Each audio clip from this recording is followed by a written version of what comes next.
आप सबको जय मसीह की। और मैं उम्मीद करता हूँ कि आप लोग बहुत अच्छे से होंगे। आज हम पढ़ेंगे निर्गमन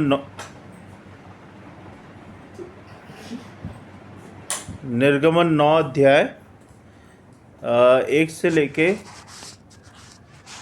और हम पढ़ेंगे 1 से लेके 35 पद तक, है ना। आइए, इससे पहले कि हम लोग वचन में जाएं, प्रार्थना करते हैं।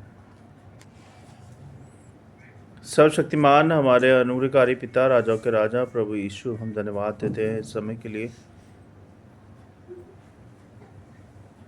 और आपकी स्तुति, आपकी महिमा, आपकी प्रशंसा करते हैं, क्योंकि आप महान हैं, आप ही सत्य है, आप ही मार्ग और आप ही जीवन है, आप ही सृष्टि के रचयिता हैं और आप ही अंतदाता हैं।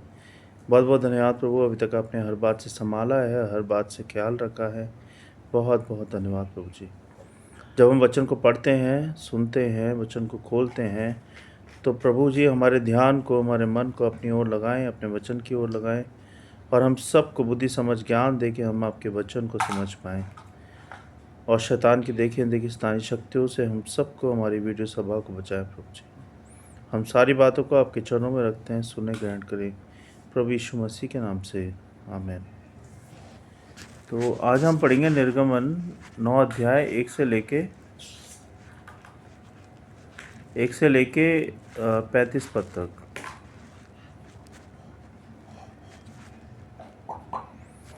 तो 1 से 7 पद में लिखा हुआ है कि यहाँ पे पशुओं की महामारी होती है ना।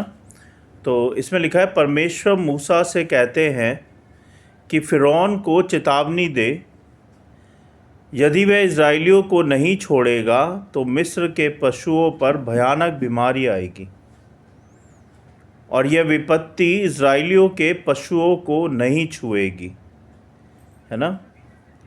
तो इसका उत्तर क्या कहता है? मैं जब वचन पढ़ता हूँ तो मैं साथ साथ आपको उसका जवाब भी दे देता हूँ। और इसका जवाब ये है कि परमेश्वर अपने लोगों की रक्षा करता है और अन्याय के विरुद्ध न्याय करता है। ऐसे ही 8 से 12 पद में फोड़े और फफोले मूसा और हारून भट्टी की राख को हवा में उड़ाते हैं, जिससे मिस्रियों और उनके पशुओं पर फोड़े और फफोले हो जाते हैं। जादूगर भी इस विपत्ति से ग्रस्त होते हैं और मूसा के सामने खड़े नहीं हो पाते। परमेश्वर कहते हैं कि परमेश्वर की शक्ति सर्वशक्तिमान है, मानव की सीमित शक्तियाँ उसके सामने कुछ भी नहीं हैं। 13 से 21 पद में लिखा है, ओलों की चेतावनी, है ना। यहाँ पे परमेश्वर चेतावनी दे रहे हैं फ़िरौन को। परमेश्वर फ़िरौन को चेतावनी देते हैं कि यदि वह इज़राइलियों को नहीं छोड़ेगा तो भयंकर ओलों की बारिश होगी, जो मिस्र में पहले कभी नहीं हुई। कुछ मिस्री अधिकारी चेतावनी को गंभीरता से लेते हैं और अपने पशुओं और सेवकों को सुरक्षित स्थलों पर ले जाते हैं, जबकि अन्य उपेक्षा करते रहते हैं। परमेश्वर की चेतावनी अनदेखी नहीं की जा सकती, जैसे कि हमने कल भी पढ़ा। जब हम उसकी बातों को नज़रअंदाज करते हैं तो हमें उसके विपरीत परिणाम भुगतने पड़ते हैं, ना कि हमें भुगतने पड़ते हैं, बल्कि हमारे बच्चों को, परिवार को, है ना, हमारे अपनों को भुगतने पड़ते हैं। ऐसे ही 22 पद से 26 पद में लिखा है, ओलों की विपत्ति, है ना। मूसा के हाथ उठाते ही ओलों की भयंकर बारिश होती है, जिससे मिस्र के लोग, पशु, फसलें और पेड़ नष्ट हो जाते हैं। केवल गेसेन, जहाँ इजरायली रहते हैं, वहाँ कोई ओले नहीं गिरते। परमेश्वर अपने लोगों की रक्षा करता है और अन्याय के विरुद्ध न्याय करता है। ऐसे ही 27 से 35 पद में लिखा है, फिरौन का पश्चाताप और उसकी हट। हट माने होता है जिद। फिरौन मूसा और हारून को बुलाकर स्वीकार करता है कि उसने पाप किया है और यहोवा धर्मी है।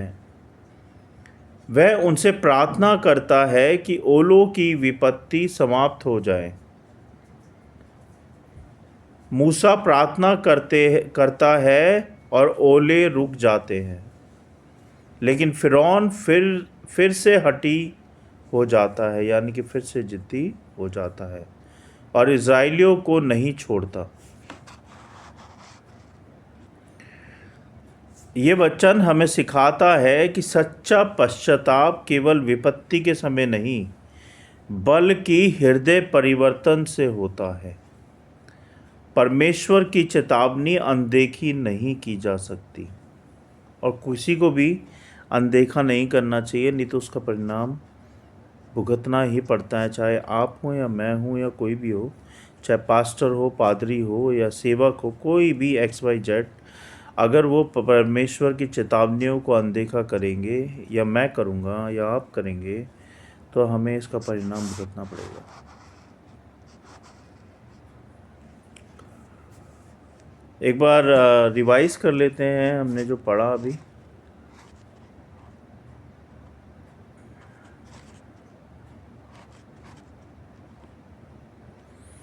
परमेश्वर की चेतावनियाँ गंभीर होती हैं, उन्हें नज़रअंदाज करना खतरनाक हो सकता है।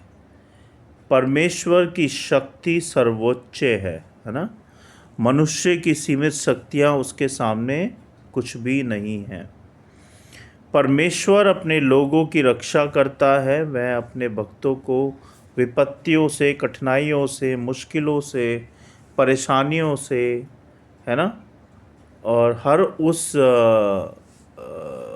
प्रॉब्लम से बचाता है, जो प्रॉब्लम, जो विपत्ति, जो परेशानी विश्वासी की तरफ आ रही थी, और उस विश्वासी को परमेश्वर अपनी शक्ति से बचाता है। परमेश्वर अपने लोगों की रक्षा करता है, वह अपने भक्तों को विपत्तियों से बचाता है।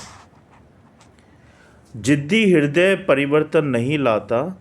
फिरौन की तरह जब हम अपने हृदय को कठोर कर लेते हैं तो हम परमेश्वर की योजनाओं को समझने में असमर्थ हो जाते हैं।